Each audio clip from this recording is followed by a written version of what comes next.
Alright, so the fly that I'm going to be tying today is my go-to pattern when I'm fishing for trout. It's really productive, especially during the winter months. What I start off with is a size 16 scud hook. You can go a little bit bigger. You can certainly go smaller with it if you want to do some micro nymphing. I just find that this size has always worked the best for me. So let's go ahead and get started. I've got some brown thread and I'm just going to make some wraps up here just to catch it on, and then we'll go ahead and cut the rest of it off. And you want to work your thread back as neatly as possible, about 3/4 of the way back, and we'll stop right there. And there's really only two pieces of material that we're going to be using, and that is virtual nymph skin and then squirrel hair dubbing. So the first one is going to be the nymph skin, and what I've done is I've cut a little point there, and that's just going to help it catch, if I can get it to cooperate here.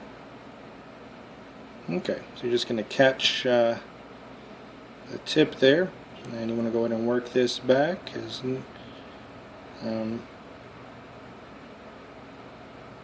alright, just about right there. And then what I'm going to go ahead and do is take about 3 or 4 wraps, 3 or 4 wraps back up, pull on my nymph skin here, and then go ahead and add in a little segmentation there. Now I just like to do one wrap to hold the segments in place. I find that in the end it gives it a nicer look, a smoother, more realistic look. Again, a couple more wraps up the hook,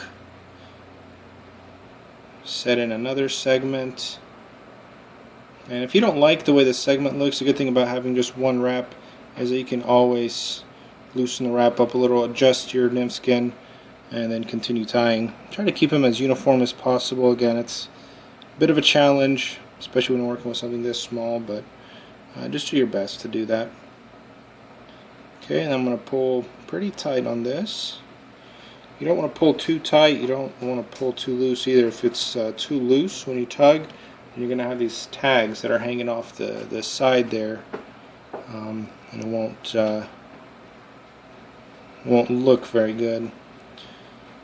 So we'll do one more here, and same process. Going to give it a nice little tug, make sure it's on center, and then we'll go ahead and tie that in. And if your segments aren't perfect, which mine don't look exactly perfect, that's fine. You don't want to spend all day tying a simple little fly like this. Okay, next is going to be the dubbing, and for that, like I said, I'm using squirrel's hair. You don't want to use too much, but you do want to put a decent amount on there. And in the end, the look that it's going to give it is like it's got legs. So put a little bit on there to start with. And we'll start right here, and you want to build it up pretty good. This is going to be kind of the bulky head of the fly, so you want it to have a pretty good amount on there. I need just a little bit more.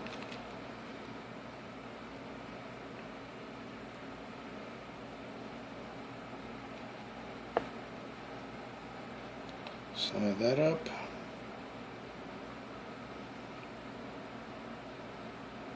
Okay, and then just build the head of the fly. That's good right there. Pull back a little bit, put a couple wraps to make everything nice and neat. And then what I'm going to do is put this over. Before I do that, I like to pull back on some of the hair, make sure that the dubbing is facing the back here. Put one final wrap to hold everything in place. Okay, and then I'm going to do a couple wraps here, and if you notice, I've left a little bit of space at the head. That's just going to make whip finishing it a little bit easier. If you work too close to the eye, it's just going to be hard, and on a small hook like this, you really want to give yourself ample room to work around. So just about 3 or 4 turns, and that's it. I'll go ahead and cut the thread. Pull on this pretty tight. Alright, now you can certainly leave it in this color that it's in. Again, I'm using the nude color from the virtual nymph skin. The color that I like to do, though, what I'll do is I'll take a yellow Sharpie and I'll coat the entire nymph with it. This just gives it a really good back color for the rest of the colors to work into. Next color is going to be orange. And with this one, you just want to run it along the side of the nymph. You don't really want to get the back at all, just along the sides. You want to do both sides. And then with the brown, you're just going to do a little bit of the top here. So I'm not going to really streak, I'm more just going to dot it. And then the last step is going to be some head cement. Now, there are certainly products out there, some of the newer ones that are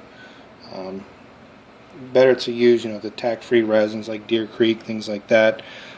This is just something that happened to be in a fly tying kit that I'd purchased a while back, so no sense in throwing it out to buy something new. Just use what you have. You're going to do a drop of that here, running down the back.